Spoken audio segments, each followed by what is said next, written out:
これは体験者やその知人から直接聞いた実話怪談である。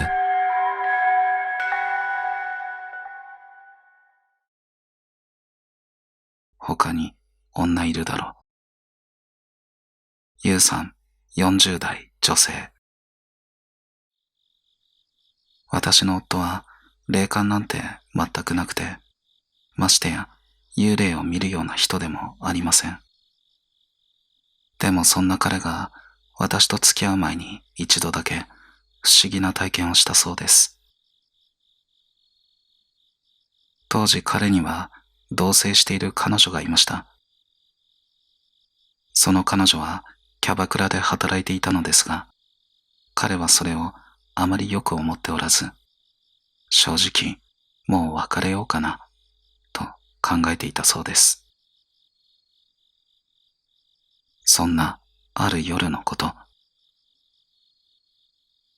彼女が仕事へ行き、彼がいつものように部屋で寝ていると、突然体が全く動かなくなりました。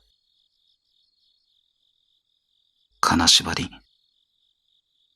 霊感のない彼にとっては生まれて初めての経験。なんだこれ。戸惑っていると、突然玄関のドアがバーンと勢いよく開く音がしました。よかった。彼女が帰ってきたのかな。そう思い、動かない体で薄目を開けて玄関の方を見たそうです。そこに立っていたのは彼女ではありませんでした。身長が2メートルくらいあるものすごく大きい女。その女が玄関からドカドカと入ってきて、寝ている彼の上に覆いかぶさるようにのしかかってくる。長い髪がふわーっとなびいていて、髪も服もすべてが真っ白。その女が顔を覗き込んできて、他に女いるだろう。そう言って、ふっと消えてしまいました。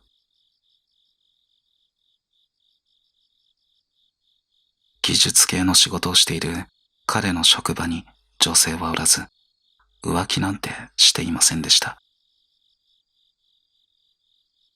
全身のみならず、髪の毛も真っ白な女。あれは一体何だったのか。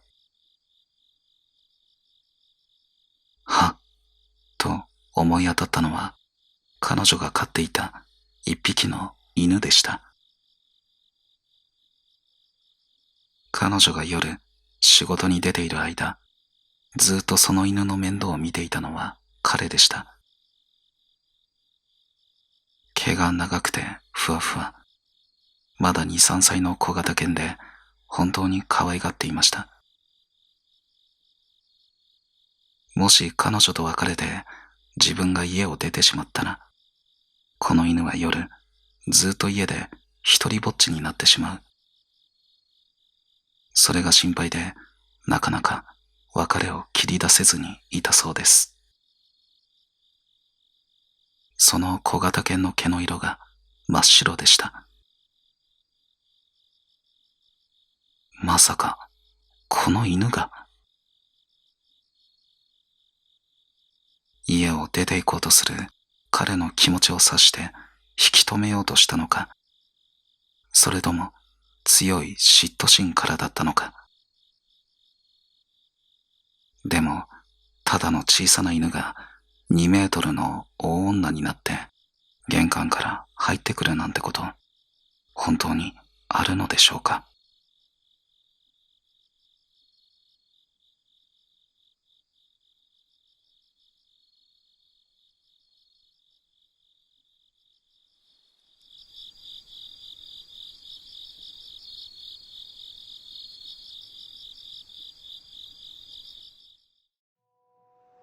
皆さんから聞いた怪談が一冊のホラー漫画になりました。誰にでも起こりうる実話怪談の世界をお楽しみください。そしてあなたの怪談が本や朗読動画になるかもしれないイベントを全国各地で開催中。10人以下で怪談を語り合う楽しい会で参加費は無料です。参加者には特製キーホルダーとサイン入り名刺をプレゼントしています。8月は鹿児島、9月は東京でやります。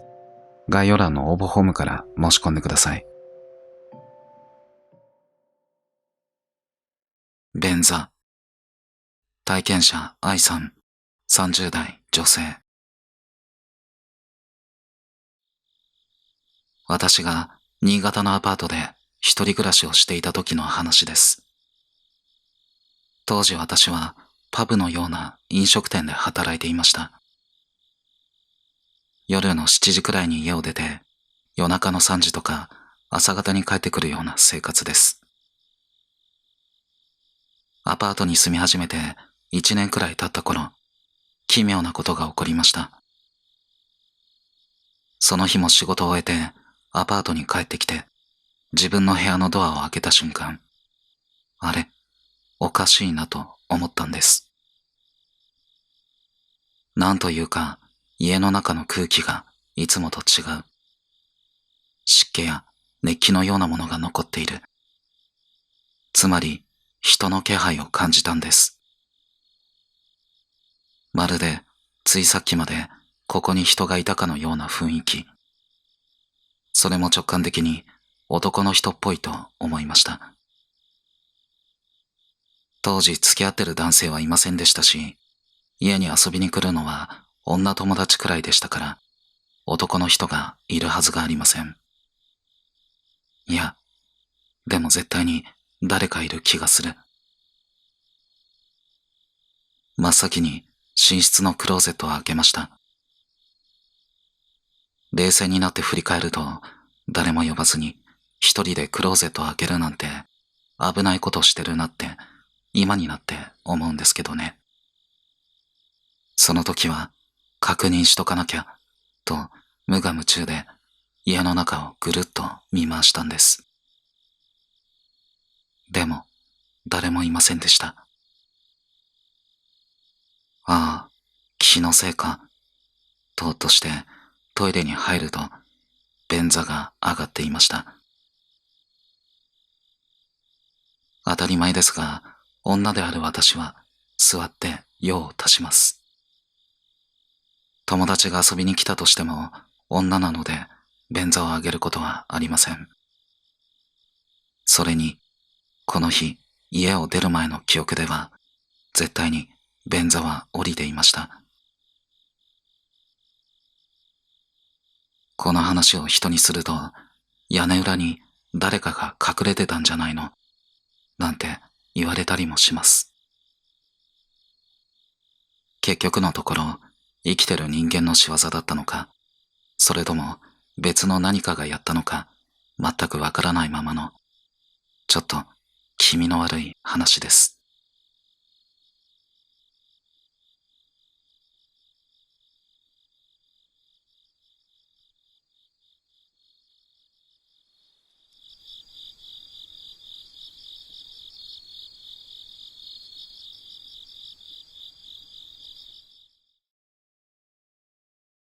リカちゃん電話。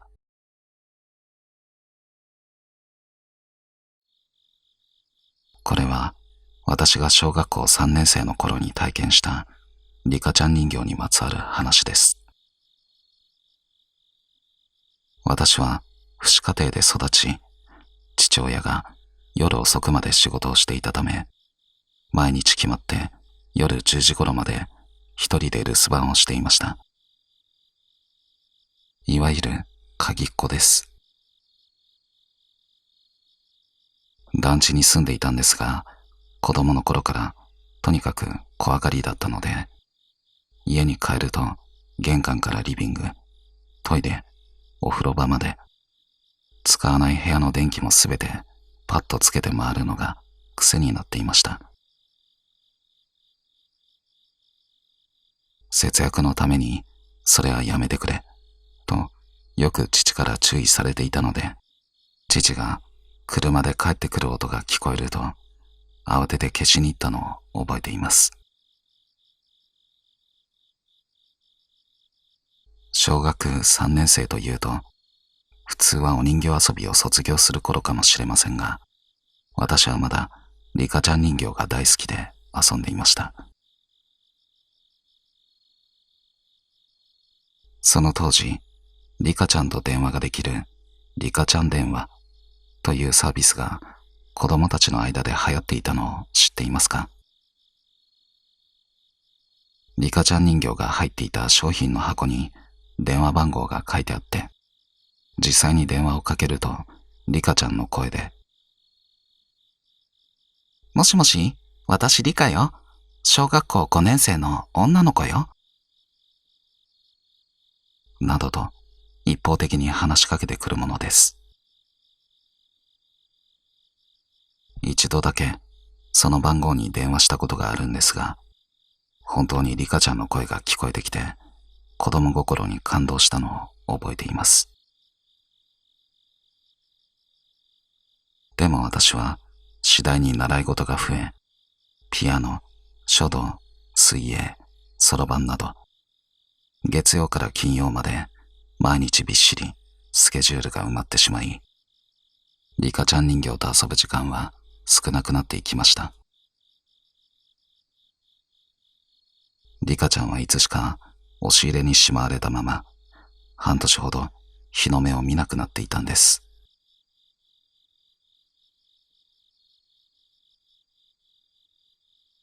ある日のこと、夜7時半ごろ、塾から帰宅した私は、ひどくトイレを我慢していました。もう漏れそうなくらいの緊急事態です。焦っていたため、玄関のドアに鍵をかけるのも忘れ、電気をつけて回るルーティンもせずに、トイレへ直行し、引き戸を閉めて便座に座りました。用を足し終える頃、ふぅ、と息をついたその時です。くるみちゃん、遊ぼう。トイレの引き戸のすぐ外からはっきりと私の名前を呼ぶ声が聞こえました。それは以前、リカちゃん電話で聞いたあのリカちゃん人形の少し縁起がかった機械っぽい声に聞こえました。友達が私を誘いに来たような自然な声ではありません。え？何？怖がりの私は自分の心臓の音をかき消すように必死で別のことを考えようとしました。でも意識をそらそうとすればするほど、その場の音に意識がいってしまうんです。そして、くるみちゃん、遊ぼう。さっきと同じ声がはっきりと聞こえました。やばい。気のせい。絶対に気のせい。くるみちゃん、遊ぼう。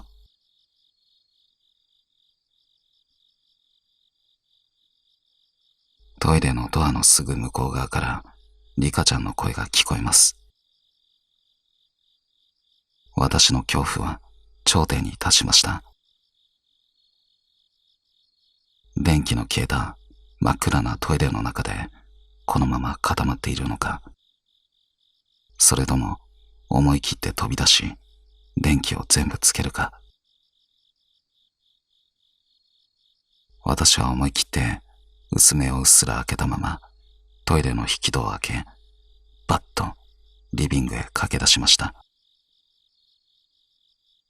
そして家中の電気を急いで全てつけて回ってテレビの電源を入れ、音量を最大まで上げました。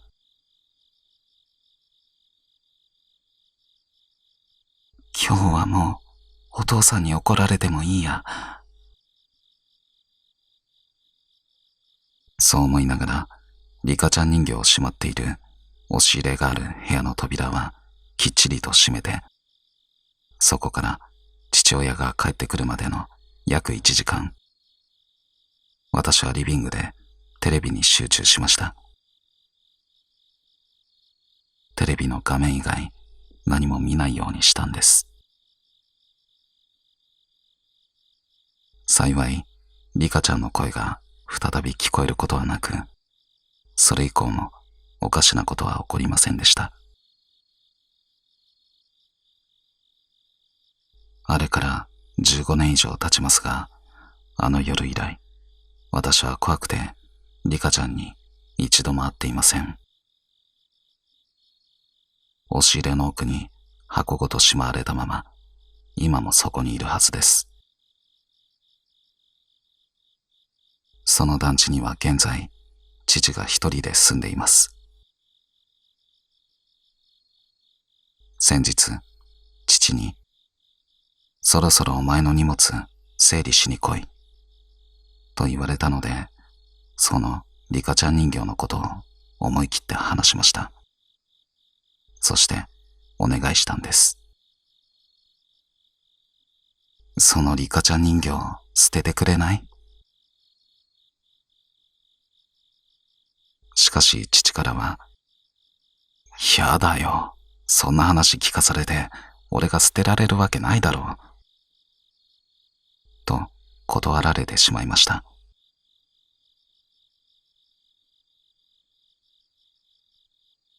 私はあの夜、何かの間違いなどではなく、はっきりと私の名前を呼ぶ声を聞きました。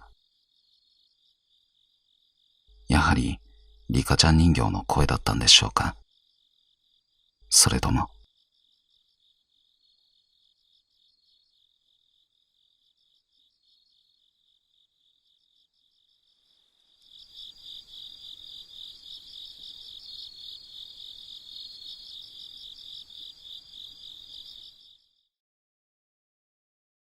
事故物件に住んでみた。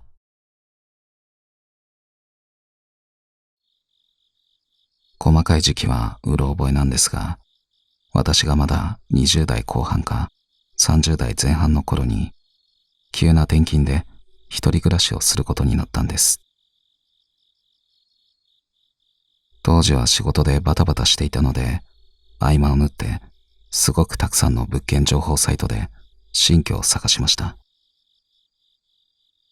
そして仕事場との距離、交通の便、その辺を重視して2軒選び、不動産屋に持って行ったんです。いらっしゃいませ。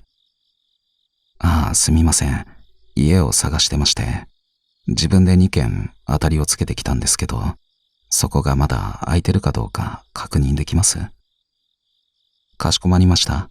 少々お待ちください。私がメモしてきた物件情報を渡すと、受付に座っていた店員が店の奥に消えていきました。でもそこから長いこと戻ってこなくて、おかしいなと思っていたら、なんだか罰の悪そうな顔をして現れたんです。お客様、せっかく調べて持ってきていただいた物件なんですが、事故物件ってやつでして、以前入居されていた方が何かの事件や事故で亡くなっている物件のことなんですけど。え？ああ、そうですか。でも僕、もう一件持ってきてますよね。大変申し上げにくいのですが、そちらも事故物件です。ものすごい量の物件情報から見繕ったのに、2件とも事故物件なんてことあるか？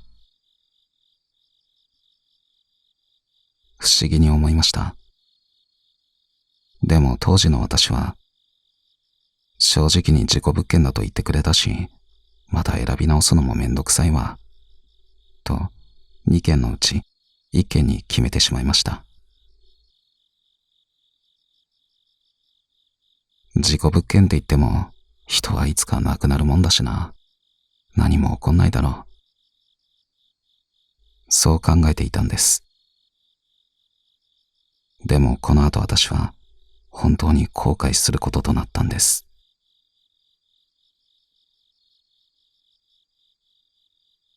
物件は2階建てのアパートで、玄関を入ると廊下があり、右手には小さなキッチン、その先にリビングがありました。廊下の途中にトイレと浴室のスペースがあり、ワンルームながらバストイレ別で、部屋にはロフトもあり、割といい部屋なんだな、と思いました。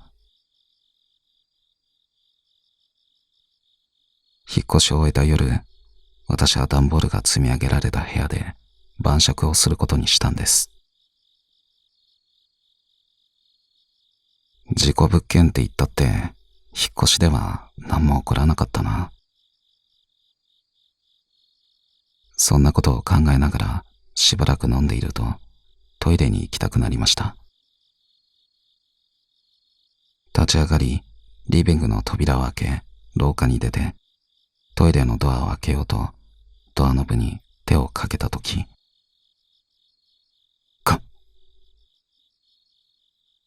トイレの鍵が閉まっていたんです。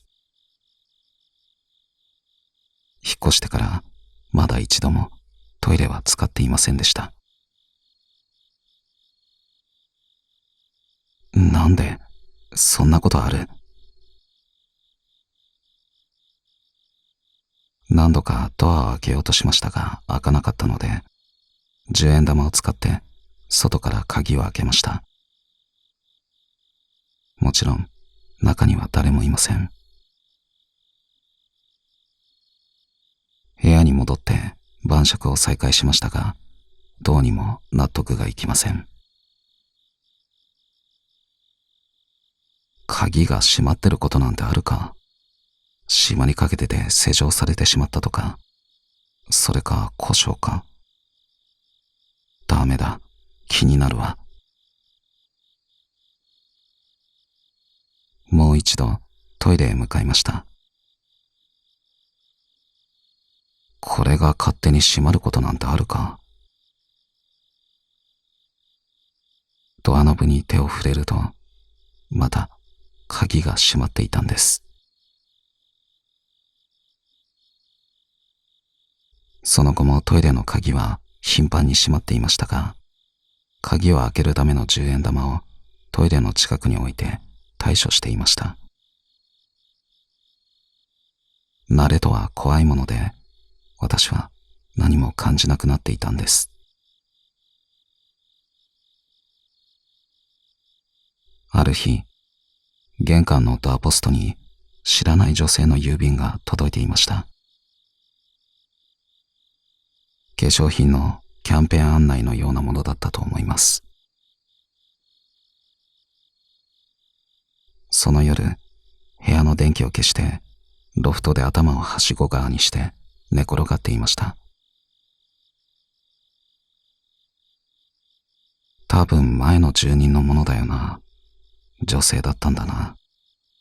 その女性が亡くなって事故物件になったのか。そんなことを考えると眠れなくなっていました。ロフトの柵にロープをかけて、そこから首吊り。いや、なんとなくトイレだと思いました。ドアノブの部分にロープをかけ、窒息死したのか。その時でした。カチャ。寝る前に閉めたはずのリビングの扉が開いた音でした。ズーズーズー。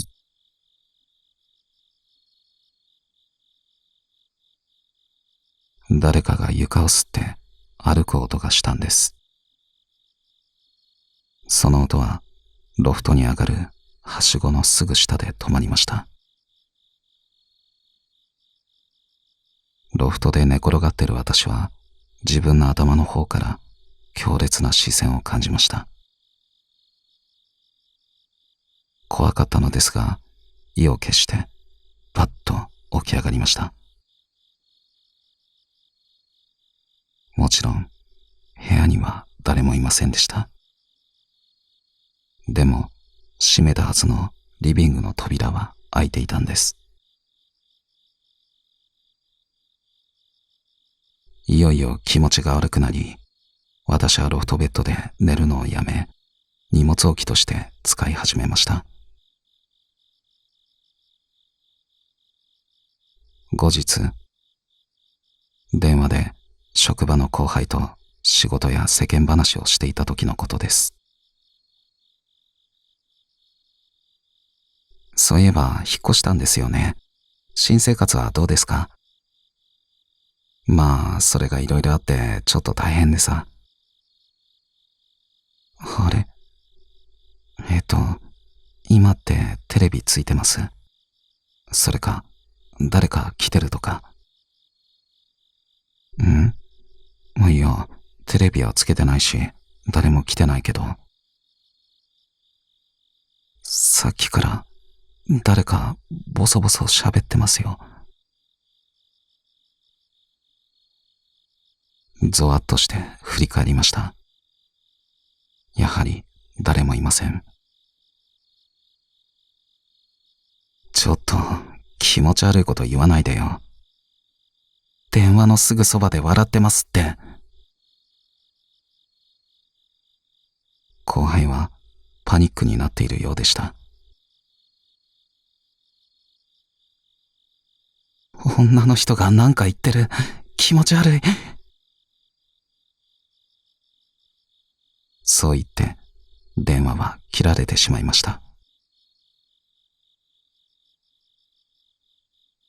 こんなことがあっても私は引っ越しを考えていませんでした。仕事が忙しかったのもありますが、準備や時間を考えると引っ越す気になれなかったんです。今考えると、あの時は仕事のせいなのか、部屋のせいなのか、心も体も疲れ切っていました。冷静な判断ができる状態ではなかったんだと思います。そんな時、母から電話があったんです。何、どうしたの？あんた、まだそこに住んでるんだね。どういうこと？私はやめた方がいいと思うよ。今まで言わなかったけど。今日も、ボソボソ言ってるよ。女が。普段は一切冗談を言わない母が電話でそう言ったんです。前からずっと電話で話すたびに邪魔するように女が喋ってるのよ。母との電話が決め手となり、すぐに引っ越しを決めました。でも引っ越しが間近に迫ったある日、私はこの部屋で最も怖い体験をすることとなったんです。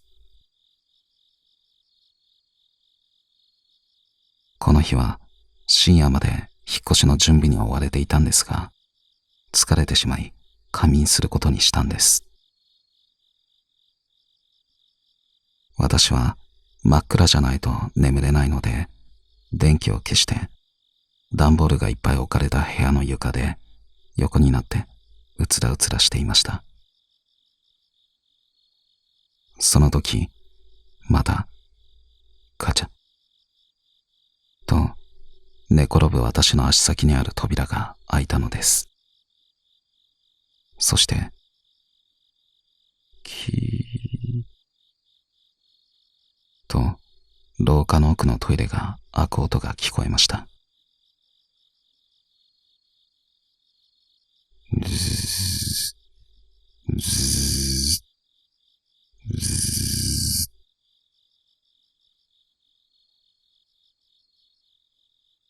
誰かが床を吸って歩いてくる音がします。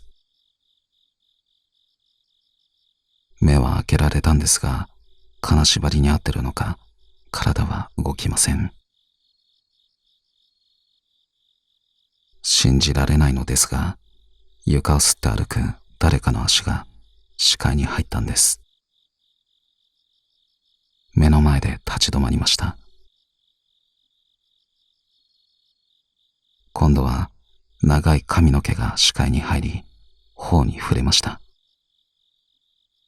誰かが顔を近づけてきたんです。そして私の耳元でこう言ったんです。どうして？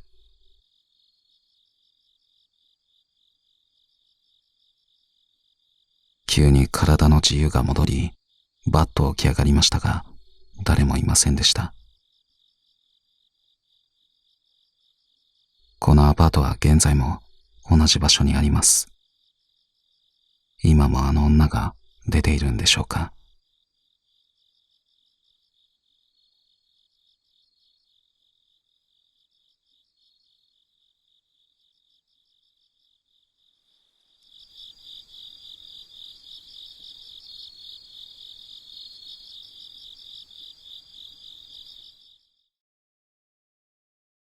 足音と引き戸。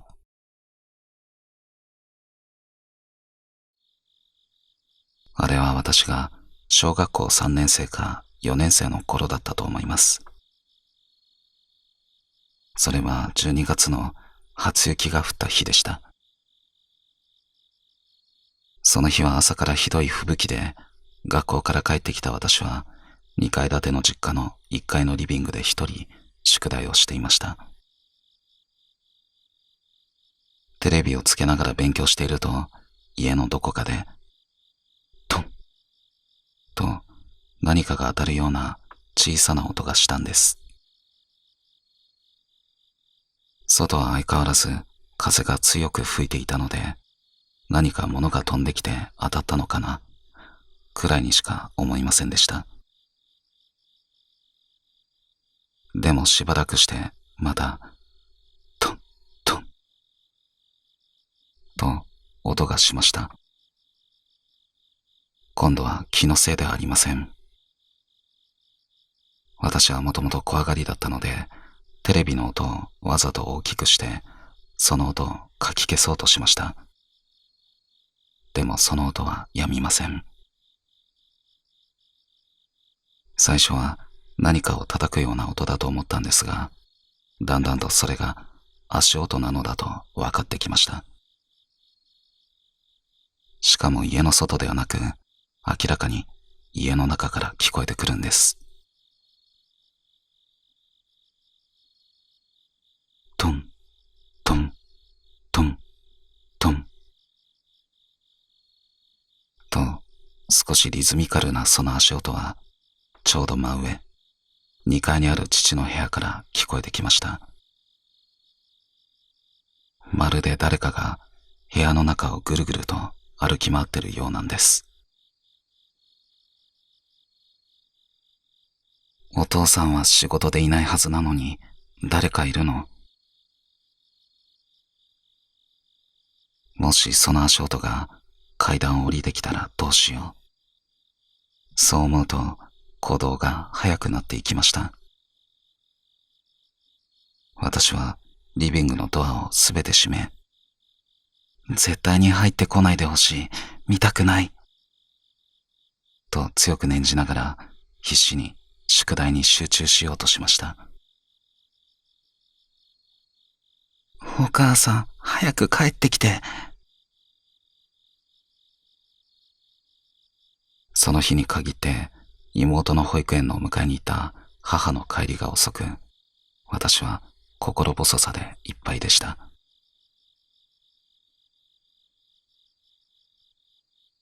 そうこうしているうちに2階の足音がピタッと止みました。ほっとしたのもつかの間、トン、トン、トン、トン、と今度は違う場所へと移動し始めたんです。どうやら父の部屋から出て2階の私の部屋の近く、そして妹の部屋の近くを通り過ぎていくようです。ダメだ、こっちに来る。そう思った瞬間、トン、トン、トン、トン、と階段を一段ずつ降りてくる音がはっきりと聞こえてきました。この時私はこたつに入って勉強していました。とにかくこの足音から逃げたい、隠れたいという一心で、私はこたつの中に頭まで潜り込ませました。中は暑くて息苦しいのに、体からは冷や汗がダラダラと流れています。誰か助けて。心の中で叫び続けました。トン、トン、トン、トン、トン。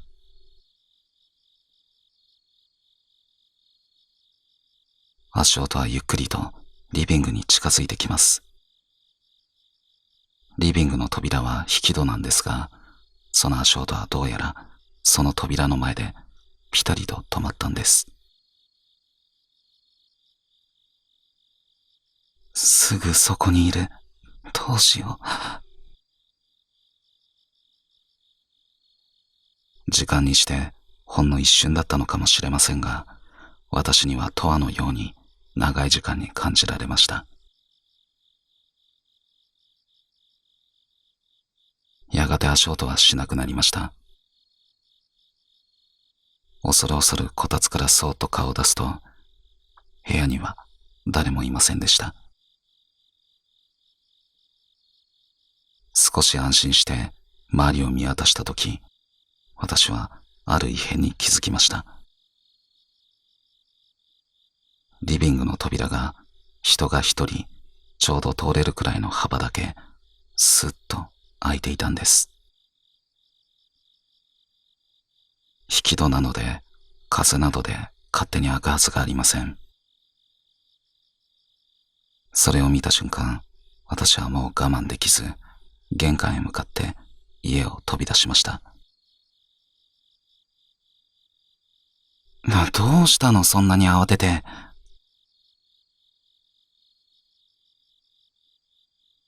ちょうど家の前に母の車が着いたところでした。驚く母に私は泣きながら今の出来事を話しました。その後、家であのようなはっきりとした足音が聞こえることはありませんでした。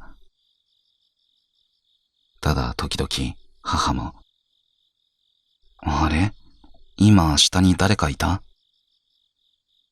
というような奇妙な物音がすることはありますが、私たち家族も次第にその音には慣れていきました。でも、あの日に聞いた足音の記憶と勝手に開いていた引き戸の光景は今でも忘れることができません。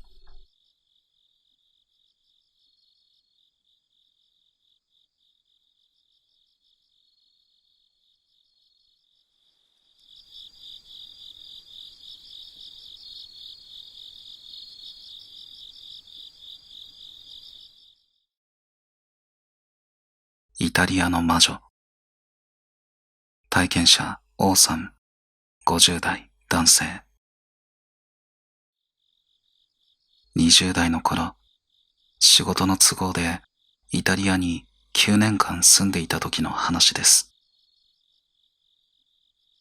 当時、私は現地の日本食レストランで働いていました。その頃、私には M さんという2つ年上のイタリア人の恋人がいました。もともとは私のイタリア語の先生だった女性です。彼女は日本の百貨店がイタリアに出している駐在事務所で通訳の仕事をしており、イタリア人でありながら日本語がペラペラでした。ただ、M さんは少し、いや、かなり気難しい人でした。ベジタリアンで動物保護の活動に熱心。私が何気なく言った言葉に対しても、その言い方は、と細かく指導してくる神経質なところがあったんです。彼女は夕方には仕事が終わりますが、私はレストランの仕事が終わるのが夜の11時。そこから彼女に呼び出される毎日。本人が来いって言うので行くんですけど、私も向こうもしんどいだろうから頻繁に行きたくなかったんですけどね。いつも彼女の家でご飯を食べてベッドに入る頃には深夜の1時や2時になっていました。そんな日々の中で私が彼女の機嫌を損ねるようなことを言ってしまうと、決まって奇妙なことが起きたのです。ベッドに入り、電気を消した後、まず、隣で寝ている M さんが、はーと、これ見よがしに深いため息をつきます。ああ、また何か怒らせてしまったな。そう思っていると、隣の部屋から音が聞こえ始めるんです。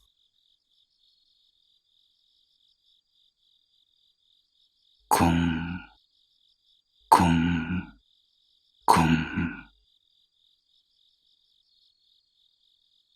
暖房が壁に取り付けられていて、それとドアがぶつかる音です。最初はゆっくり鳴っていたその音が、彼女のため息の間隔が短くなるにつれて、徐々に激しくなっていきます。コン、コン、コン。そして彼女が私の名前を呼び、暗闇の中で説教を始めると、その壁を叩くような音はピタリと止まるのです。これが一度や二度ではなく頻繁に、というか彼女を怒らせた時は毎回怒ってたんですよね。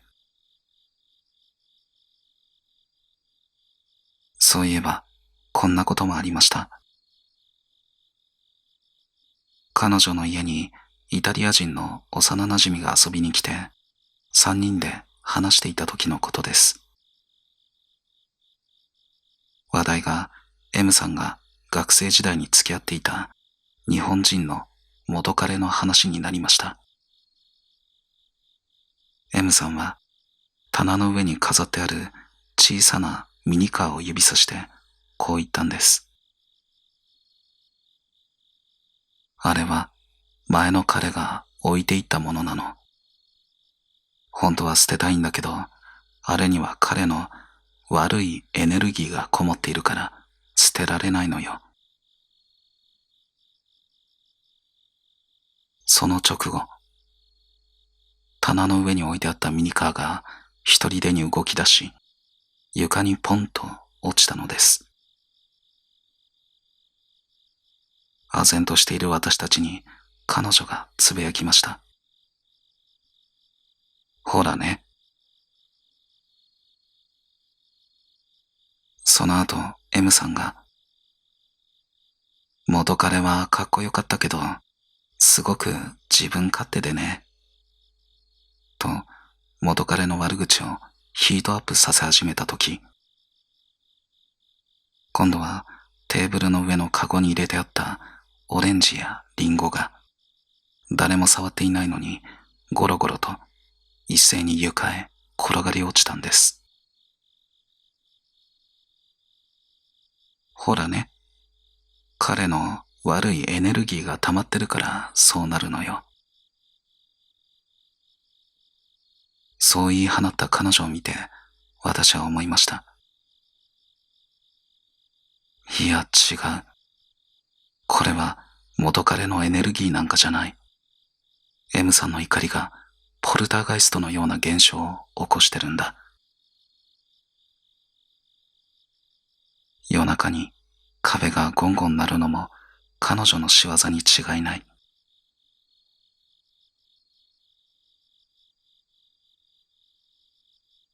2年ほど経ち、私はそんな M さんとの生活に疲れ切っていました。昼は外で肉を食べられたものの、夕飯はベジタリアンの彼女が作る肉の出ない料理のみ。夜中には得体の知れないポルターガイスト現象が起き、その後は終わらない説教が続く。限界を迎えた私は、ついに別れようと告げました。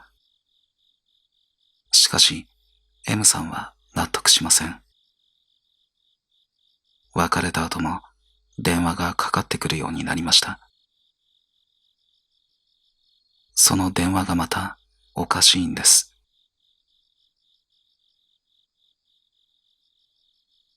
普段の着信音はチャランチャランという軽快な音のはずなのに、彼女からかかってくる時だけジリリリリリリと古い黒電話や目覚まし時計のようなけたたましい音が鳴るのです。絶対に出たくない。でも出ないといつまでも鳴り続ける。根負けして電話に出ると、すでに別れてるのにまた延々と怒られる。そんな異常な日々を繰り返しながら時間をかけて彼女との縁を完全に切ることができました。それから数年が経ち、もう彼女のこともだいぶ忘れていた頃のこと。当時、私はレストランを辞め、ミラノにある日系のセレクトショップで働いていました。夜、アパートからゴミを捨てに行き、通路を歩いていると、誰もいないのに服の袖が何かにぐっと引っ張られました。驚いて振り返りましたが、ドアに引っかかったわけでもなく、周囲には誰もいません。気のせいか、と思い部屋に戻ると、今度は台所からジャーッと水が流れる音が聞こえてきました。見に行くと、キッチンの蛇口のレバーがお湯も水も全開の状態で吹き出していたのです。私が住んでる部屋では水とお湯、二つのレバーがありました。お湯は日本のようにガスの湯沸かし器ではなくて、別の部屋に水のタンクがあり、それを電気で温めています。普段使う時でもこのレバーを二つとも全開にすることはありません。慌ててレバーを止め、お湯用のタンクのメーターを確認しに行くと、針はゼロを指していました。一体いつから水が出っ放しだったのか、誰かが侵入した形跡もありません。気味の悪さを抱えたまま、翌日セレクトショップへ出勤すると、今度は店であるトラブルが起きました。お客様に売った靴が両方右足用だったというのです。当然試着していただいてから販売してるので、そんなことあるかな、と思いましたが、急いでお客様が滞在しているホテルに届けに行きました。そして、ホテルのフロントで謝罪しながら靴をお渡しして、パッと顔を上げたその時、そこに M さんがいたのです。え？久しぶり。私今日はこの団体さんの通訳をしてるんだ。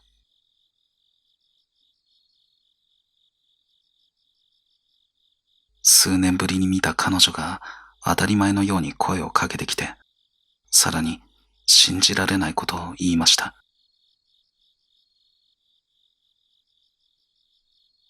もう仕事は終わったから帰ろうと思ってたんだけど、あなたがここに来るのが分かったから待ってたのよ。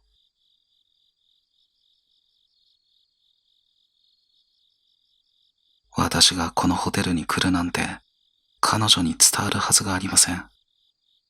そもそも靴を届けることになったのも急遽決まったことなんです。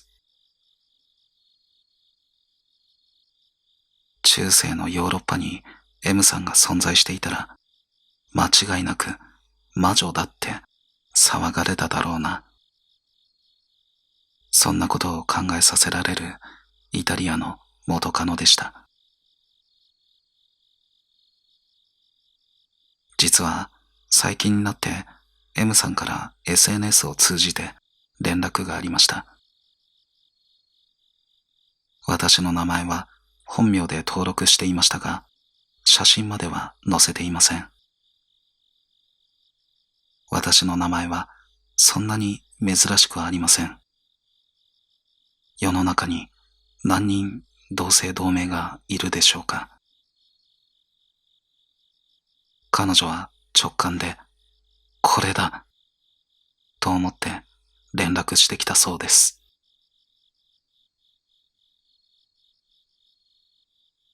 あの時は精神的に不安定で迷惑をかけてごめんなさい。当時のことを謝罪してくれました。M さんは今絵本作家になっていて、地元の小学校では教科書にも掲載されてるのだそうです。今も時々やりとりしています。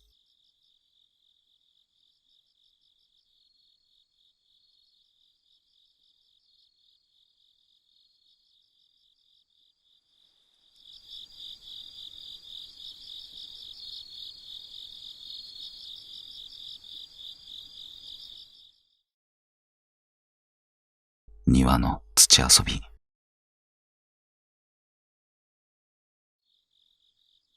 これは私と家族が実家のマンションで体験した話です。私がまだ小学生だった頃、そのマンションは新築で、私たちは1階に住んでいました。最初の事件が起こったのは、ある夜のことでした。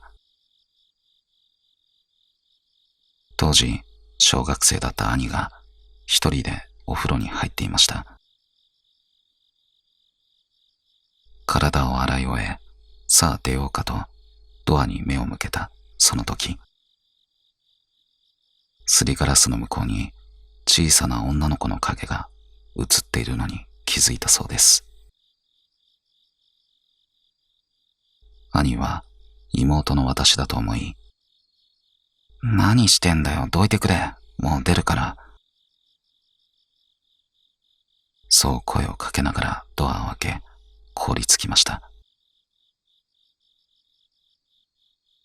立っていたのは私ではなく、全く知らない女の子だったんです。うわぁ！兄の悲鳴を聞きつけ、中学生の姉が、どうしたの？と駆けつけましたが、その時にはもう女の子の姿はどこにもありませんでした。この出来事以来、兄は一人でお風呂に入るのが怖くなり、しばらくの間、脱衣所で姉に待ってもらうのがお決まりになったほどです。実は姉もその女の子を見ていました。当時、私たちの寝室は6畳ほどの部屋にダブルベッドと2段ベッドが詰め込まれ、ベッドの間は人一人がようやく通れるほどの狭さでした。その夜、姉はダブルベッドで寝ていたんですが、真夜中にふと目を覚ましたそうです。何気なくすぐ隣にある二段ベッドのはしごに目をやると、そこに赤い斑点を着たおかっぱ頭の女の子がちょこんと座っていました。姉はまた私だと思い、何してるの？早く寝なさいよ。と声をかけました。そして自分の隣に視線を移し、ハッとします。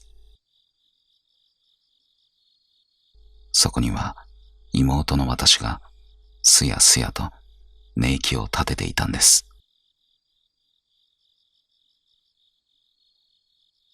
じゃあ、はしごに座っているあの子は誰？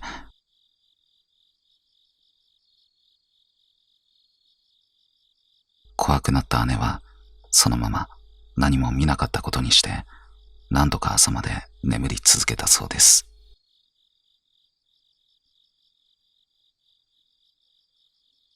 二人が見たというおかっぱ頭の女の子。この家では他にもおかしなことがよく起きていました。夜中に誰もいない台所からペットボトルを握りつぶすようなパキッという音が聞こえたり、立てかけておいたギターが誰も触れていないのにジャラーンと鳴り響いたり、姉はそういったことにはすっかり慣れっこで、ああ、またいるな、くらいにしか思っていなかったようです。私はおかっぱ頭の女の子を見たことはありません。でも一度だけこんな体験をしたことがあります。マンションの1階だったので、私たちの部屋にはささやかな庭がついていました。ある晴れた日のこと、私はその庭でスコップ片手に土遊びをしていました。ゾクッ。スコップを土に刺して持ち上げると、何か重いものが絡みついています。土を払いのけてよく見てみると、それはびっしりと絡み合った長い髪の毛の塊でした。掘り起こした土のほとんどがその髪の毛なんです。幼心に感じたあの強烈な違和感と嫌悪感を今でも忘れることができません。それ以来、私は庭の土を触るのが怖くなりました。大人になってから改めて考えると不思議でなりません。新築のはずのマンションの庭からなぜ大量の髪の毛が出てきたんでしょうか。現在もあの家には父が一人で住んでいます。もしかしたらあの庭を掘り返したら、今でも髪の毛がそこら中から出てくるかもしれません。あ、今度持ってきましょうか。